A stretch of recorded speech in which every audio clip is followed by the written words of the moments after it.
Hey guys, what's going on? Will, or LightDuke72 here, bringing you guys another Advanced Warfare Best Class Setup video. So, sorry I haven't done one of these in a while. In about a month, I've been slacking, I know, but I'm gonna start bringing these to you guys more often, because this series is kind of a big series on my channel as far as big for me goes, but these videos do get a lot of views, sort of. Most of them are in, 700 to 1,000 views, so either way, I'm gonna be bringing you guys these videos more often. So let's get into today's best class setup video, which is going to be on the IMR Thunder Tusk. Now, the IMR Thunder Tusk is an elite IMR that gives you +3 accuracy for -1 handling, and you have some bullets reduced in the magazine. So the magazine size isn't as big, you will lose some bullets, but that's okay, if you're good, and having the +3 accuracy makes your shots on target better, you shouldn't need the extra 5 bullets that they take out of the magazine. So, some people might prefer the extra ammo in the magazine. Other people, like me, would prefer to have the better accuracy to get my shots on target a lot better and easier.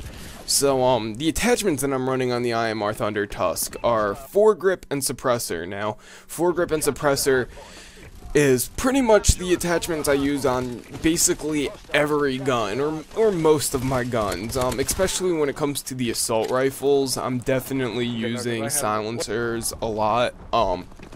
The silencer obviously helps with keeping you off the radar. You don't get shown on the radar when you're shooting the gun, and the foregrip is obviously, to increase the accuracy even more. Now, the foregrip might not be needed for the IMR Thunder Tusk, meaning that this gun does have +3 accuracy to it.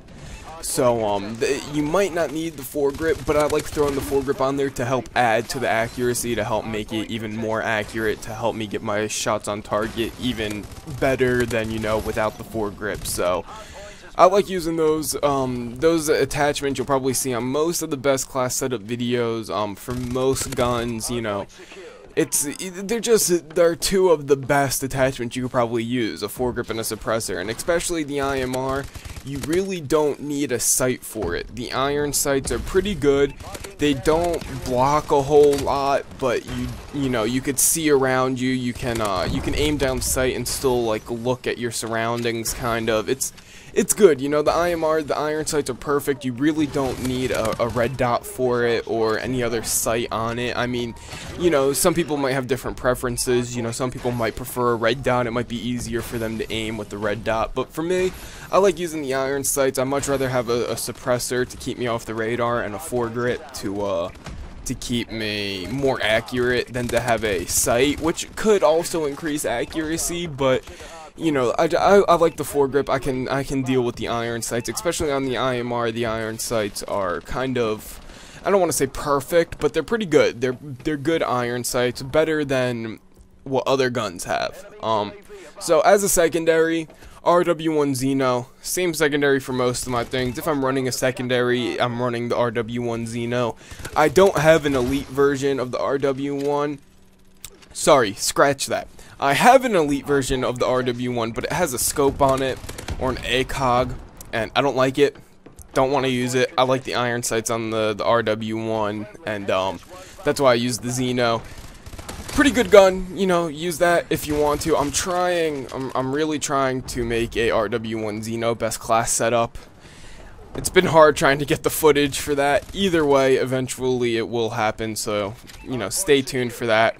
Hopefully it happens. Either way, getting onto the perks that I use, I'm running low profile, blind eye, toughness, and blast suppressor. Now, these attachments are the attachments I think I've used on every best class setup video. I'm gonna explain them to you again, but go check out the other best class setup videos if you want more detailed versions of why I use what I use. But low profile keeps you off the radar and UAVs and all of that. It's good. Blind eye, same thing. You don't get seen by thermals and different things like that. Or when people are in the sky with a warbird, you won't have the red square around you. You'll be you'll be hidden off of that. So it's good to use that, especially if you're somebody like me who likes to play stealthy. You know, same reason why I use the suppressor. I want to stay off the radar as much as I can. Toughness and blast suppressor. Toughness is so when you're getting shot, you flinch less, so you can try to keep your bullets on target more.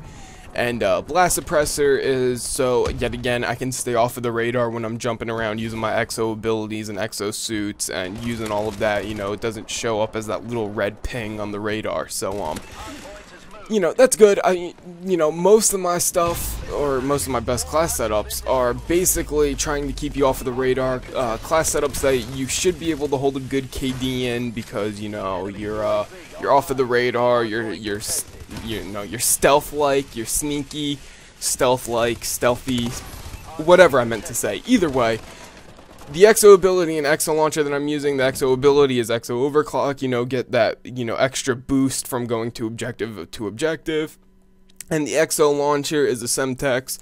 Like using the Semtex, you know, you could stick people, you could stick them on a wall if there's somebody like running around a corner or something. On the Semtex is just a great grenade to use. The score streaks that I'm using are the UAV with extra assist points and system hack with extra time and extra assist points. Now the extra assist points obviously, you know, give you better, or not better, but give you more assist points. You know, you'll earn your score streaks a little bit quicker, you know, having the assist points on there. And you know, you just get, you know, more score. You know, you get a higher score, you might be, you know, higher on the scoreboard, then you might be, you know, it's just, they're good to use, you know, they're really good, especially the extra assist points, because if you have a UAV up and somebody kills the whole team, that's, you know, whatever, 25 times 6, you know, because your assist points are 25 points, and yeah, either way, I suggest using those, they're really good. And for any score streaks that you're using that can use extra assist points, I really recommend extra assist points. Wild cards, I'm using perk 3 agreed, clearly, so I can use toughness and blast suppressor. And that's pretty much it. Now, I just want to say before I end this video that the IMR Thunder Tusk is probably my favorite IMR. This is one of my favorite class setups to use. Now, if you're somebody like me who likes long range, I would definitely recommend using the IMR Thunder Tusk. And, you know, meaning that the IMR Thunder Tusk is a long range weapon, having the RW1 Xeno as a secondary, which is basically a shotgun as your secondary, is actually pretty good, you know. So when you want to clear out a room and you're in close quarters and you don't think that the IMR is going to be able to lay down its bursts in time to kill the guy that has the ASM-1 in the other room, you can whip out the RW1 Xeno and hope to, you know, one-piece him. So, either way, definitely recommend this class. I recommend you guys giving it a shot if you haven't already. Make sure to leave a like on this video, subscribe for more, and as always, I'll see you guys next time. Peace.